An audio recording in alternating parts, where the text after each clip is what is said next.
what you think. Bringing this article I read on ABC News site.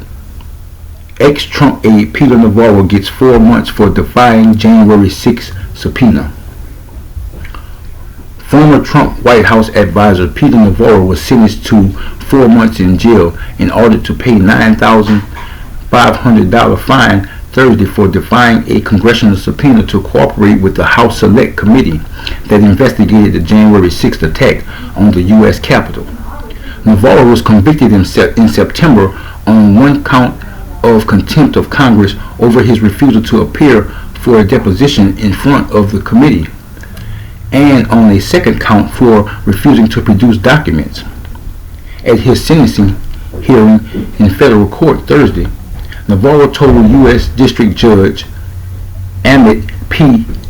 Mehta that he had an honest belief that executive privilege had been invoked by former President Donald Trump when he received the subpoena, an argument that prosecutors had disputed at trial. Navarro added that January 6, 2021 was one of the worst days. The minute that violence erupted on Capitol Hill, it was one of the worst days of my life, Navarro said. Navarro's attorney, Stanley Woodward, also argued that Navarro wasn't the only person who didn't comply with the subpoena from the House Select Committee. Dan Scavino did not provide testimony. Mark Meadows did not provide testimony. He said though the DOJ did not bring contempt charges against either of those two White House officials. Wow. Judge Mehta also challenged Woodward's claim that Navarro has accepted responsibility for his crime. I haven't heard a single word of contortion since this case began, the judge said.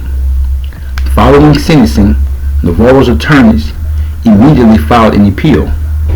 Navarro is the second Trump advisor to be convicted and sentenced for refusing to cooperate with the January 6 panel, after Steve Bannon was found guilty in July of denying a January 6 committee subpoena. Bannon was subsequently sentenced to 4 months in prison pending an appeal. Prosecutors had asked for Navarro, who under Trump was director of the White House Office of Trade and Manufacturing Policy, to be sentenced to 6 months behind bars. The mandatory minimum sentence of 1 month in prison is insufficient to account for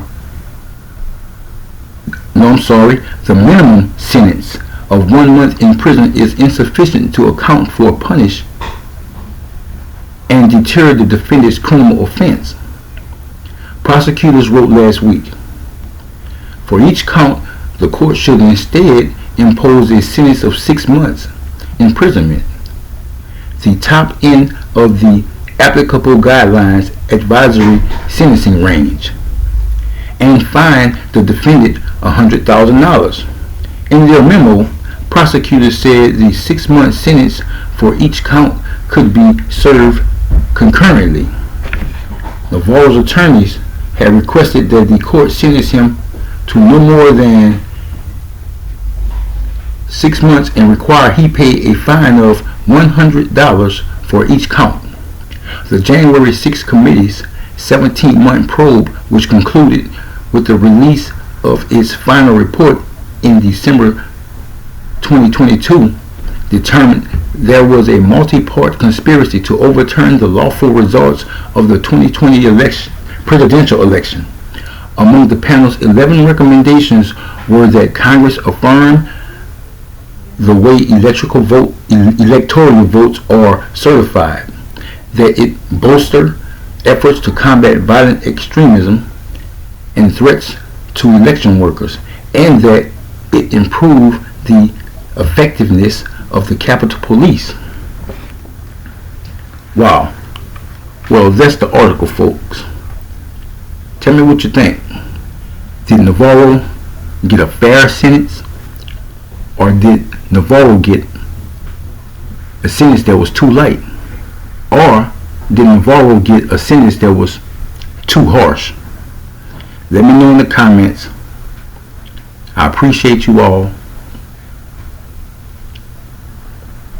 And have a great day.